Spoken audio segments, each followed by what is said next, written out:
Thank you for joining us for the studio visit with Anshul Roy. So this is the third studio visit talk as part of a 1-month residency hosted by the Digital Good Network. For 1 month, 4 artists are exploring the theme Digital Identities Over Time, which will culminate in an online exhibition on the 13th of June. This talk is from one of the residents, Anshul Roy, who is a visual artist exploring issues like cultural representation, identity, historical memory, and visual ethics. And this talk will cover his ongoing project Rage Against the Archive, touching on various themes like ethnographic photography in colonial India and electronic civil disobedience. Typically, I forgot to introduce myself. Very quickly, I'm Linda Spurdle. I head up the digital team at Birmingham Museums, and that includes looking after the online image archive at Birmingham Museums. But I'm going to hand over to Anshul now. He's going to talk for about 15 minutes about his work, and then we'll be browsing the archive with him, perhaps raging against the archive with him, and then we'll have time for questions afterwards. Handing over to you now, Anshul. Yeah, thank you. Thank you so much, Linda, for the introduction. And I would be talking about my project, which is called Rage Against the Archive, in which I'm using new media art to critique an institution. During my residency, the 2 questions which I'm focusing on is how might our identities be represented online? And what are the social, cultural, political, and philosophical implications of the way these identities might represent us in the cyberspace? And let me start this talk with a story about my interaction with the medium of photography. I got interested in the camera for all its associated romantic notions, such as capturing the beauty in our everyday life, catching the essence of the decisive moment, and looking at the world with conscious attention. These are all the positive aspects which photography teaches you, right? During my graduate studies, the biggest paradigm shift which I had was being exposed to this very dark and nefarious side of the medium, in which I realized how the camera has been used as a gun historically. I saw images such as the Zeely daguerreotypes, which were made by the Harvard biologist Louis Agassiz, because he wanted to propagate a pseudoscientific theory about the racial hierarchy of Black people. I also came across photos such as Mark Garanger's Algerian Women, in which these women were stripped off their wheels and were photographed again on gunpoint by the white colonial French photographer. And I realized that how the medium which I loved so much was historically used to rob certain people of their dignity. I also came across images from colonial India, in which I saw how the camera was used to express colonial power and show certain people their place. The camera was also used to propagate the idea of the white man's burden, in which many images from famines were taken across India, famines which were caused actually due to colonial mismanagement. But images which were taken later on, they were used to propagate the idea that India is a country which cannot self-rule itself. And that's why we need to stay there and rule them over and bring them civilization. And for me, seeing this very dark and nefarious side of photography was like coming out of Plato's cave. I could never look at the medium with the same innocent eyes, which I was looking at it 3 years ago. And since then, I have been grappling with this question in my art practice, that how should we all, as a more ethical and well-informed society, how should we look at such images which have been made under duress? The march of photography has left us all behind with a visual mess also, right? Images which are in some ways visual spoils of history. In my practice, I think a lot about how should we, as viewers, look at these images, how should we disseminate these images, and how should we preserve these historical images. And this is not a new question. This question has been grappled with before in the iconic novel Regarding the Pain of Others in 2003 by the author Susan Sontag. In this novel, Susan Sontag clamors for a more ethical way of looking and regarding pain of others and looking at traumatic images. In my conceptual framework of my practice, I've been trying to expand this question in the cyberspace. I'm very inspired by this essay by Teju Cole called Death in the Browser tab, in which he talks about how we all in our modern society have this privilege of consuming someone's moment of extreme private grief at the click of our mouse cursor. I'm also influenced by Walter Benjamin's book, The Work of Art in the Age of Mechanical Reproduction. But I'm trying to expand this idea in the age of digital reproduction. Both Walter Benjamin and John Berger, whose first episode of Ways of Seeing was inspired by Benjamin's work, they both were quite scared about how an original work of art could lose its aura and seriousness when it is mechanically reproduced. They both feared this aspect that art could get decontextualized and could float around without much meaning. I think that this problem has been completely amplified in the age of digital reproduction in which we all are living in. Let me give an example. We all live in the age of networked image culture. The perfect example of this is this 2016 image of the assassination of a Russian ambassador in Turkey. This was an image which was clicked by a Associated Press photojournalist.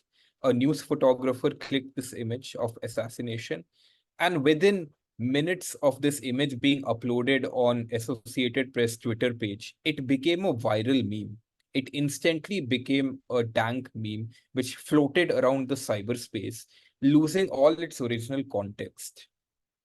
How ethical is it to look at such an image of someone's death in the form of a viral meme?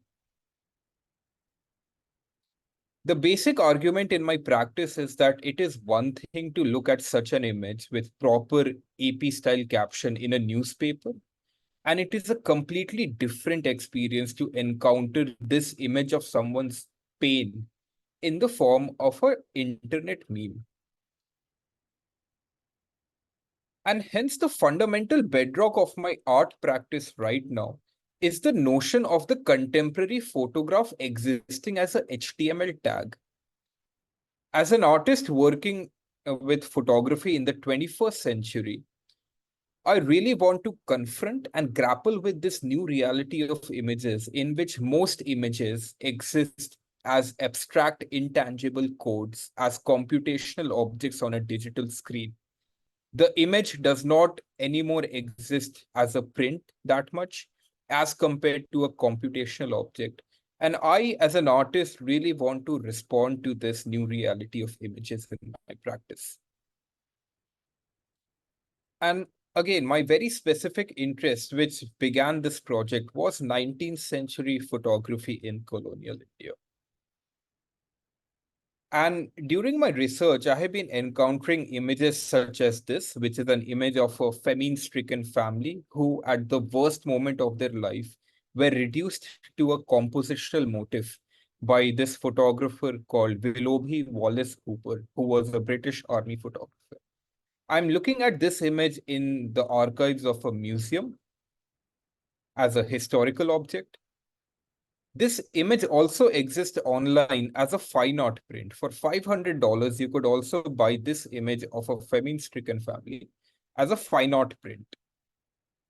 And you could also buy this image on Amazon Canada's website as a pillow cushion cover. And so I have been thinking a lot about how certain images float around in the cyberspace, completely decontextualized, and they lose their gravitas. According to me, certain images have lots of seriousness, and we all should think a lot about how, in what context do we encounter these images. Seeing such an image in the form of a historical object, according to me, is completely fine. But seeing this image on the cover of a pillow cushion is something which left a very bad taste in my mouth. And I think a lot about how we all should be very conscious of the gravitas of certain images. So now coming to my specific project, my project is titled Rage Against the Archive. And my work lies at the intersection of institutional critique, internet or new media art, and ethnographic photography. I have been working with the New York Public Library's digital archives, and I started looking at their archives because I was interested in this one particular book called The People of India. It is one of the world's oldest and most comprehensive ethnographic publication, published between 1868 and 1879 in 8 volumes. It has about 468 images. And this book started as a private ambition of Governor General Lord Canning, who wanted to carry back representations of the native people he ruled over in India when his term in India was completed.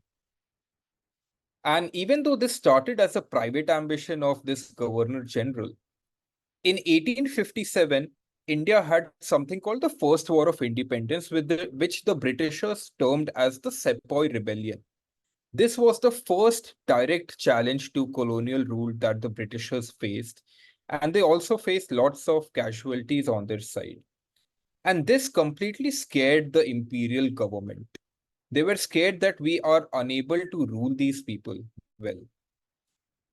And hence the camera, which was used as an administrative tool, was used by the British government to study and understand the native culture so that they could rule Indians better.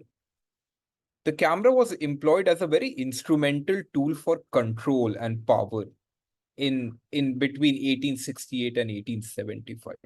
This book was eventually published by the India Museum. And again, I've been looking at this book on the digital archives of the New York Public Library.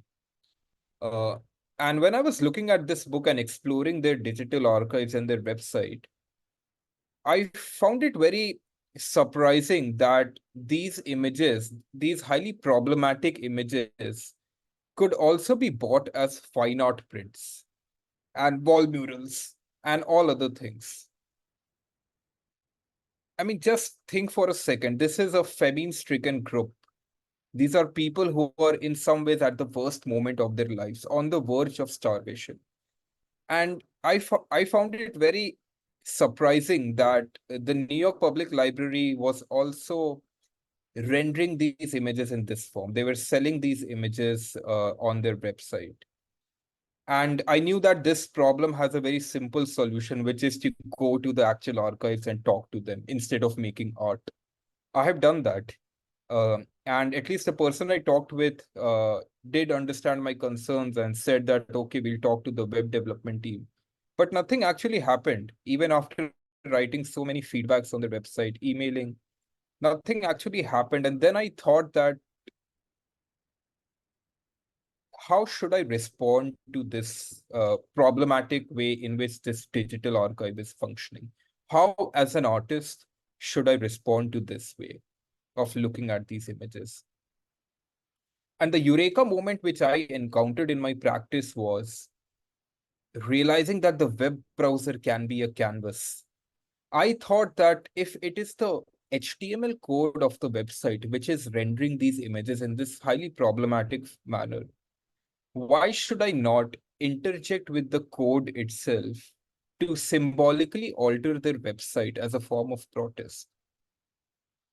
I thought that the mouse cursor is a digital extension of my hand in the cyberspace. And so I thought that let me use the mouse cursor and HTML code to deface their website in an act of protest, as an act of electronic civil disobedience, which I find is similar to writing graffitis on a wall. I use a browser feature called Inspect Element, through which you can go and look at the code of the website. And after looking at the code of the website, if you want, you could locally, on your local computer, you could symbolically alter this website's code to write messages that you want. And this was the eureka moment which I encountered. And after that, I started writing certain messages in the website which problematizes the original ethnographic photos and their purpose. These are some of the messages which I started writing initially when I was making my experimental videos.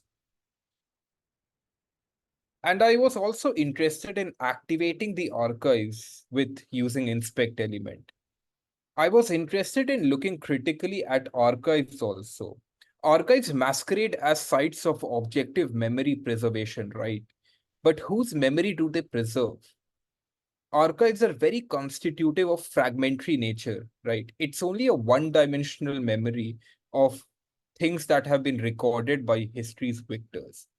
And I wanted to bring forward this problematic nature of archives also in my project.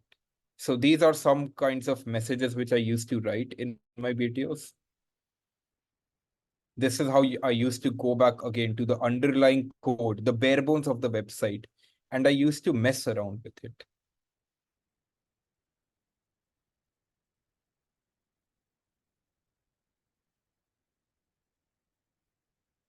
These are some screen grabs from the experimental videos which I make.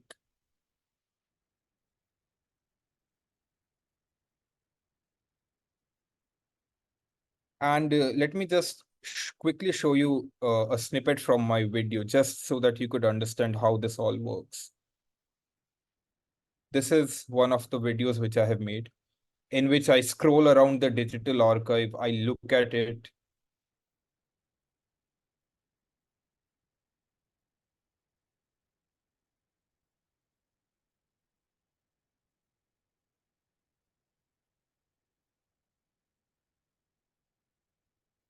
And here you would see I use the inspect element feature. I look at the website's code and I edit it and write my own messages.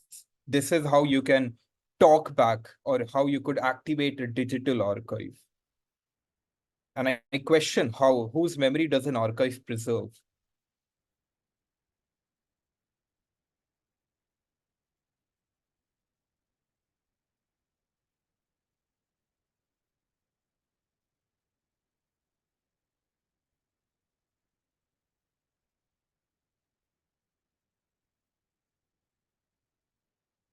And as I do these website interventions, I also screen record my screen. And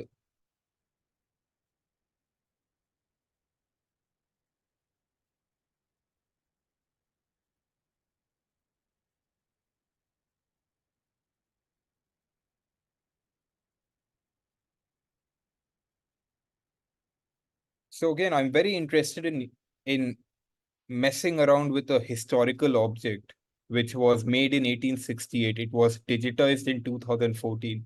But as an artist who found this book in 2024, I was interested in activating it and creating a new meaning for the old images. And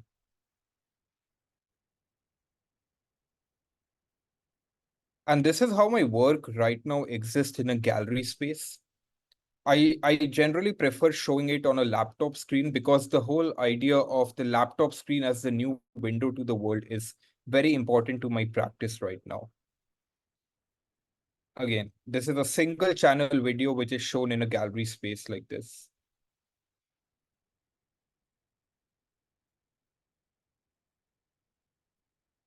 But wait, I have one more thing for you all. Just one more thing. Of all the critical theory I have read about archives, one thing that has stuck with me a lot is Alan Sekula's iconic essay, Reading an Archive. In this essay, Sekula writes that the archive should be read from the below.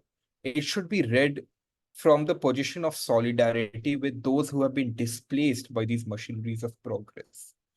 He says that we should try to put ourselves in the shoes of the people whose photos we see in an archive, and try to imagine and empathize with them. And this is all what I'm trying to do with my work. I'm trying to put myself in the shoes of these people and trying to speculate and trying to fight back for them and their rights in some ways. And let me just go to the actual archives right now live and show you what I mean by that.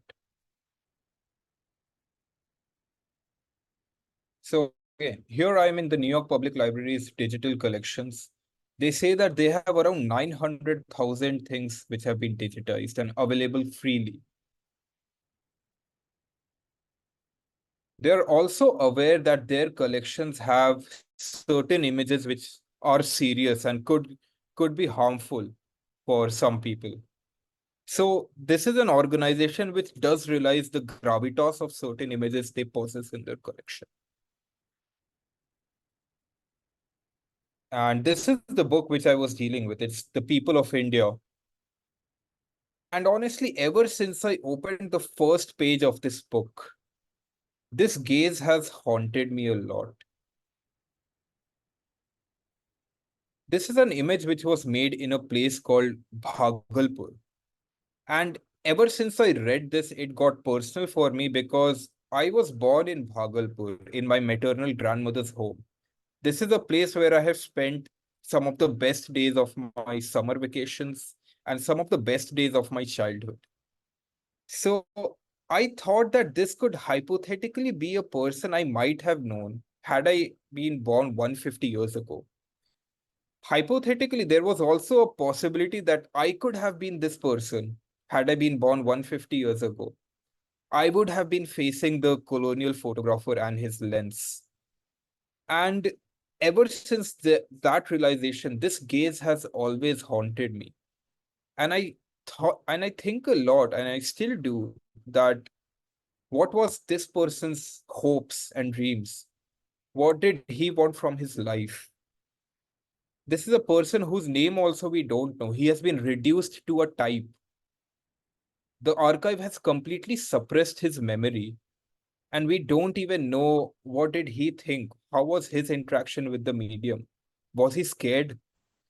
Did he even realize what was happening with him when he was placed in front of the camera?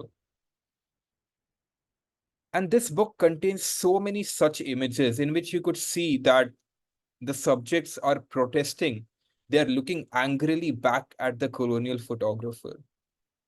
This is the face of the person who, in some ways, knows that she is being visually violated, that there is something bad happening with her.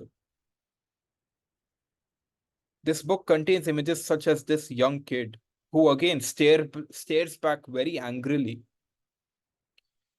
She has a look of surprise, a look of disgust, a look of anger. Similarly, all of these subjects were in some way scared to face the photographer. And there has been lots written about how in early era anthropological photos, the subjects did not even know what was happening to them. Just compare all these three images with an image like this, which is a portrait by August Sander of a German woman. In this, you can totally see how the presence of the photographer was welcomed by the subject. The images that I am dealing with are not at all like that. The photographer was not at all welcomed. And these are images made under conditions of duress. They are in some ways visually violative images. This seems like a person who was quite scared to stand in front of the lens. And yeah, I think a lot about that. What should we make of these visual spoils of history? How should institutions disseminate such images?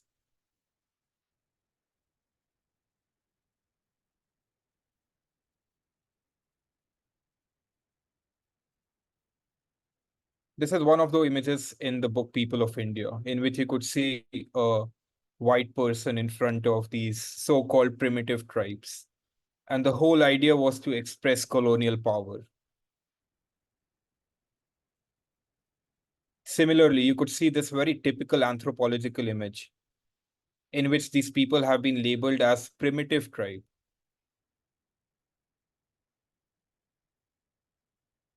And you can buy this image still as an art print. You can buy this image of someone's violation as an art print. You can put this in your shopping cart and consume it in that way.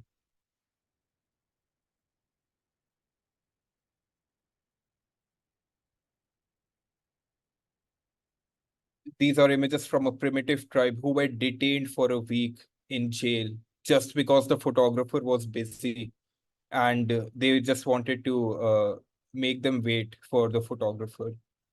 And before this image was taken, these people were quite scared. This is mentioned in the descriptive letterpress of the people of India. And their memories have been completely suppressed. They have been reduced to types. We don't even know their names. We do have the photographer's account of how he encountered with these people. Here's the photographer Willoughby Wallace Hooper, who writes that the photographs which I took of them, I had the greatest difficulty in procuring. As having never seen a European before, they were naturally very much alarmed. More specifically, as it was very difficult to make them understand what I was doing with them. These were the conditions under which these images were made. And let's go back once more to the famine-stricken group image. Again, this is an image of someone, a group at the worst moment of their lives. They're starving. And they were in 1868, they were visually violated by the photographer, who did not care about their condition, but just wanted to make an exposure. They were made to stand for minutes because at those times, the photographic process was slow. And I think by rendering these images in this problematic manner, there is some perpetuation of the initial violence of the camera's shutter. I totally know that this is a massive oversight on the part of New York Public Library's digital archive team. They just wrote a website site-wide code in which every image which they procure in their digital archive could be consumed in this way. And this is why I'm interested in institutional critique, because my main argument is, as a so-called esteemed cultural institution, they could be doing better. They need to introspect more on what kind of images do they possess and how they are showing these images so that it does not cause any more historical trauma. And to make my point stronger, let me show that this is not something happening only with images from colonial India. Have a look at this image. This is from Poland during the Nazi atrocities. This is an image of someone being hanged. And again, this image could also be consumed as a fine art print. You can technically buy this image from their website, hand printed. One more image of someone's dead body can be bought as a fine art print. Again,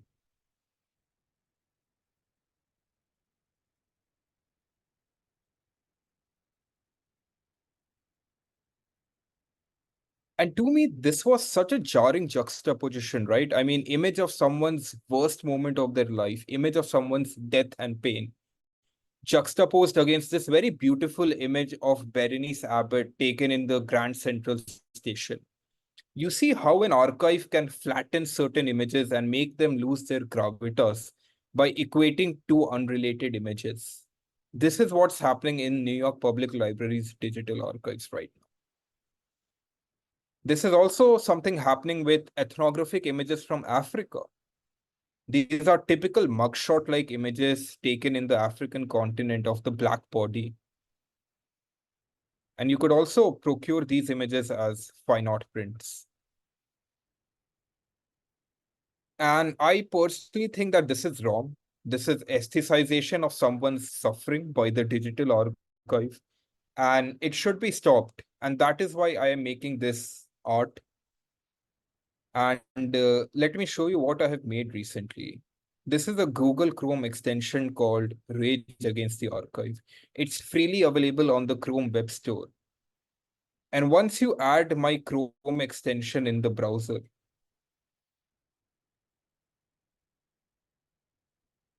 all it simply does is that it replaces all these art print options with a custom image which I have made. It's a form of glitch resistance. It's a form of electronic civil disobedience. It is causing a symbolic digital disturbance on their archive, which would not anymore let you proceed further to the checkout page. My work is not about cancellation of history. I am totally fine if you want to show these images as historical objects. But I think that these images need to be contextualized in a much better fashion.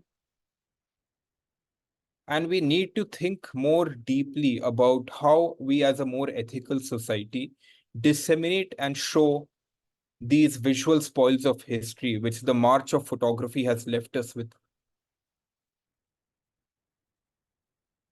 And I'll finish this talk by showing you what, according to me, is a good digital archive.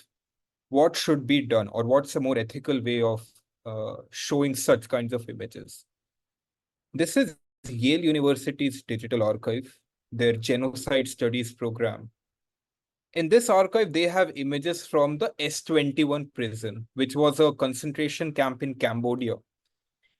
During the Cambodian genocide of Pol Pot, there were about 10,000 people who were killed, and they were just before being killed, they were taken photos of. And these are some of the most horrendous images I have seen. And have a look at the message which you see on Yale University's digital archive. Images are for viewing only, they are not to be downloaded or shared. To me, at least to me, it shows that the institution itself is trying to think more deeply on the gravity of the images they possess. And they are trying to take a more ethical stance towards their collections. I know once you put an image online, anyone can take a screenshot, any bot could scrape that image and all that.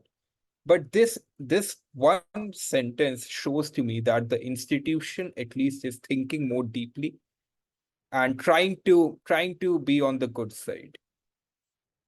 The Smithsonian Archive also has the People of India book. And in this, you could see very well how they have contextualized the book, how they have given you information about the problematic nature of the initial ethnographic publication. And they also don't sell the images. They have just the image along with the descriptive letterpress, which contextualizes the book. The New York Public Library's digital archive does not have even the descriptive letterpresses. And I think these are two good examples of a good digital archive. And this is all I'm clamoring for. My work should not be confused as an appeal for canceling history. We cannot cancel history. We need to make a sense of it. But all I'm asking for is more proper contextualization. And hopefully we could try to be much better preservers of these visual spoils of history and consumers. And that's all from my side. Thank you so much. Thank you, Anshul. That was really, really interesting, quite disturbing. And I was actually very glad that at the end that you gave us some examples of how to do it right, because it made me think of so many cases where actually, as institutions, we are getting it wrong, that we're not thinking this through at all. Now, there are a few questions I just want to go. I know on your residency, I've just clicked away from exactly what I wanted to have a look at. Or I believe I'm right in saying in your residency, you're thinking about how some of this has parallels with a bias in facial recognition systems, that, you know, the sort of ethnographic photography that you see in the people of India, the way that people are dehumanized in those through a sort of colonial racist lens, that there's, as I said, a parallel with that in facial recognition systems. And I just wondered if you wanted to talk a little bit about that. Sure, totally. Have a look at this company. This is a company called Faceception. And what they are trying to do is making a facial recognition system, which they say that can analyze if someone is a high IQ person, an academic researcher, a professional poker player, or a terrorist. And to me, this brings back the whole notion of ethnography, that I can understand everything about a person by breaking your face into data points, by objectively analyzing it, and by making assumptions just on the basis of your face. This is something which also happened in England back in the 1800s by Francis Galton. Francis Galton was a photographer who came up with the idea of composite portraits. He used to merge about 100 images of, let's say, a criminal type. And then he used to say that now I have the perfect image of a criminal. And I see these kinds of ideas, these kinds of pseudoscientific beliefs coming back in facial recognition softwares, that I can understand everything about you by looking at your face. Have a look at this research by Stanford University. This was published in 2017. Very problematic, and it was criticized back then also. In this paper, they scraped around 35,000 images from Tinder.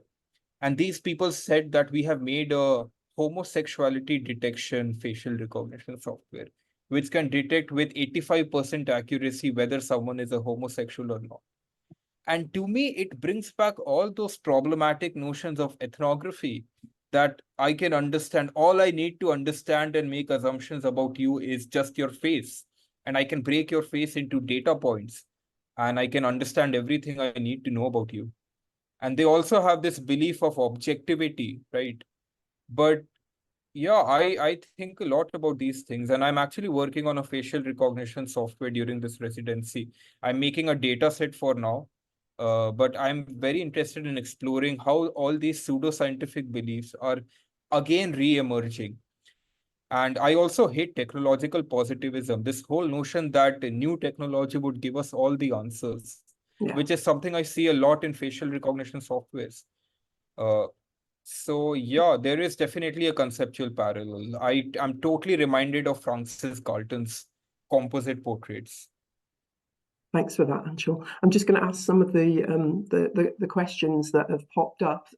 Somebody asked, "What do you think should happen to those images when we were looking at the archive earlier on, that people can, I guess, just at the moment just download and use and are selling on cushions? But what should be happening with those archives, those images? Sorry." So again, as I said in my talk, I have nothing against showing these images online as historical objects. There is no problem with that.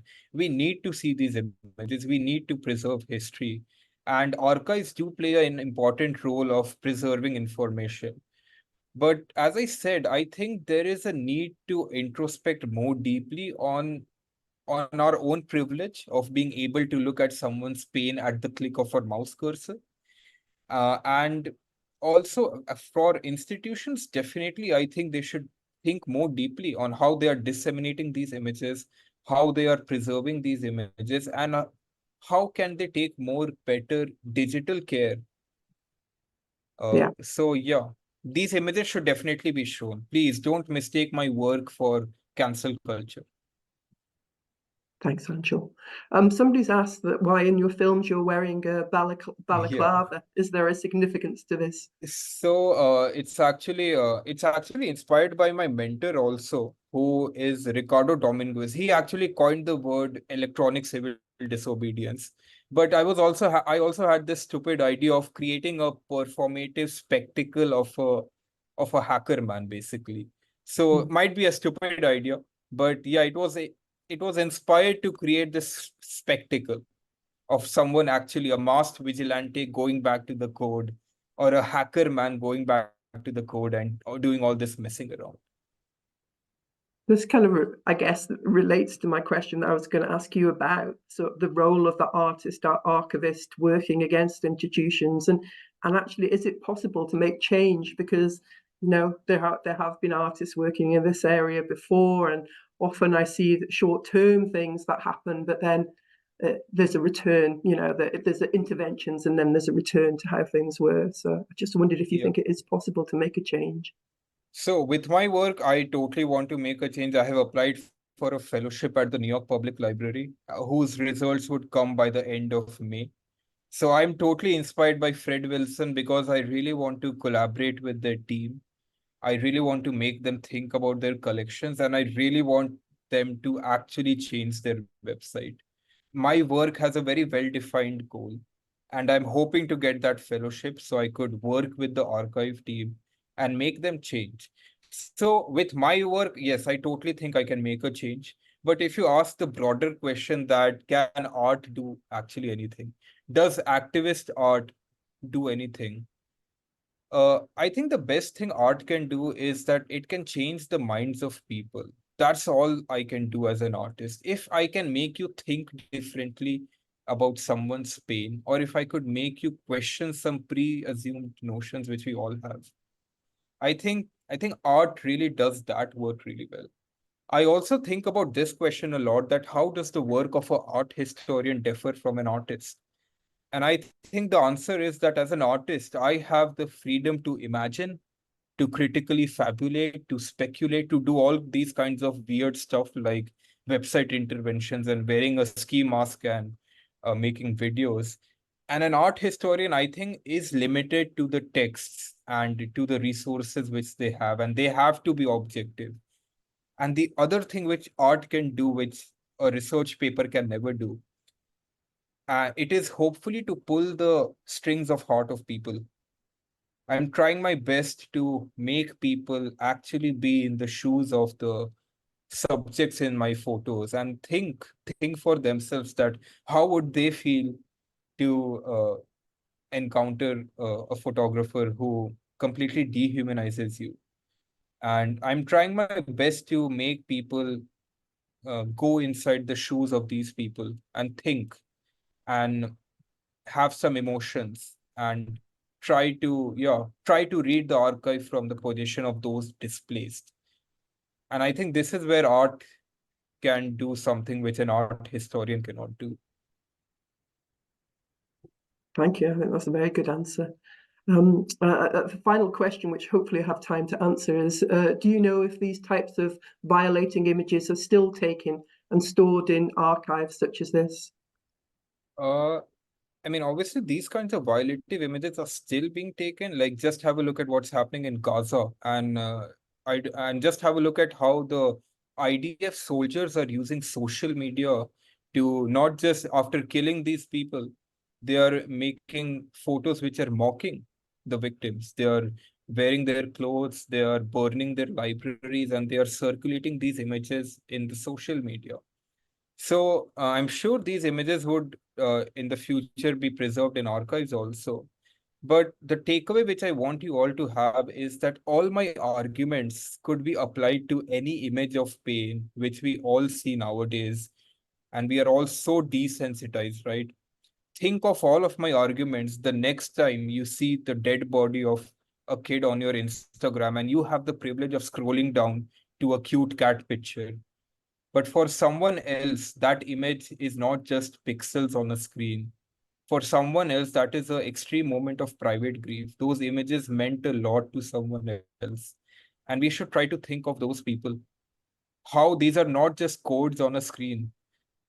These images are not just codes on a screen, but this meant something way too much for someone else. And that's why it's completely wrong to see this image in this form. Totally wrong. And especially as institutions, I mean, I cannot expect the same standards from a person who makes online memes.